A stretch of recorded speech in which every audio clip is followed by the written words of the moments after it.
In the last few weeks, Americans heard their political leaders speak in a way that is not generally considered polite, kind, or professional. In other words, uncivil. One exchange has followed the death of an American soldier in Niger. President Trump called the soldier's widow to offer his condolences. But a U.S. lawmaker, who heard the phone call, called the president's remarks disrespectful. The president responded with a tweet saying, "The lawmaker was wacky and gave a total lie." The president's chief of staff, John Kelly, defended Trump and his positive intentions. He said, "The lawmaker should not have listened to the call," and added that she was an empty barrel who just made noise. This example of the negative tone in the current public conversation is a comparatively mild one. A reporter for the Washington Times newspaper wrote that a number of polls show media coverage about President Trump is overwhelmingly critical. The article quotes the White House press secretary, Sarah Huckabee Sanders, as saying, "This is a president who fights fire with fire." In other words, he answers criticism with criticism. A Stanford professor who studies relationships at work notes that one negative exchange leads to others. Bob Sutton said in an interview with New York Magazine, "Nasty behavior spreads much faster than nice behavior. A single unkind remark can spread like a sickness," he said. One lawmaker recently tried to make a joke about the ugly tone of today's political language. After a meeting of Republican senators with the president, Senator John Kennedy from the state of Louisiana reportedly said, "Nobody called anyone an ignorant slut." The term ignorant slut refers to a skit from a popular, humorous television show. But the words are still considered strong language, and some political leaders are not laughing. In fact, former presidents have taken the unusual step of speaking out about the current political climate. George W. Bush, a Republican, cautioned Americans against casual cruelty. Barack Obama, a Democrat, warned against the politics of division. And then, in a dramatic speech on Tuesday, a Republican senator from Arizona announced that he would not seek re-election.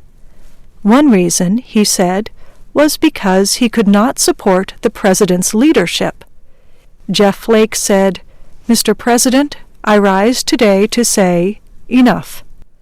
Flake accused the president of attacking people and institutions, often for no good reason. The president has criticized Flake in the past, calling him toxic and weak.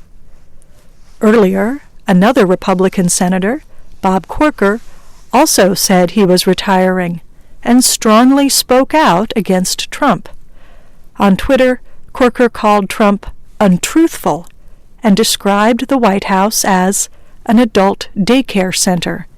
In other words, Corker said the president and his staff could not take care of themselves and needed supervision. In answer to Flake and Corker, Trump pointed out that many voters supported him, but were highly unlikely to re-elect them. "Now act so hurt and wounded," Trump added in a tweet. Commenters on the right and left have also pointed out that the retirement of these lawmakers strengthens Trump and those in his party who support him. The divisions within the country, and even within the Republican Party, which Bush, Flake, and Corker share with Trump, are real. A report published this week found that even members of the same party see major issues differently. Pew researchers point out that they have found these divisions over the last 30 years of studying American beliefs. But two things may be different now, researchers found. First, the Trump administration is calling attention to many of the issues that traditionally divide the Republican Party: immigration, America's role in the world, and whether the U.S. economic system is fair to most people. Trump's government is speaking about these topics and pressing hard on policies related to them. Second, Pew researchers found that the divide between Republicans and Democrats has grown larger. Republicans and Democrats are finding less and less common ground on issues such as race and how the federal government should support people who need help. The researchers said that these divisions were wide under the government of Barack Obama. Now they are even wider. But what is not new to U.S. politics is strong, angry language and personal attacks on lawmakers. The campaign of 1800 between former friends John Adams and Thomas Jefferson is often held to be the most negative in U.S. history. The magazine Mental Floss writes, "Adams was labeled a fool, a hypocrite, a criminal, and a tyrant, while Jefferson was branded a weakling, an atheist, a libertine, and a coward." The political conversation in the U.S. also suffered in the years before and after the Civil War.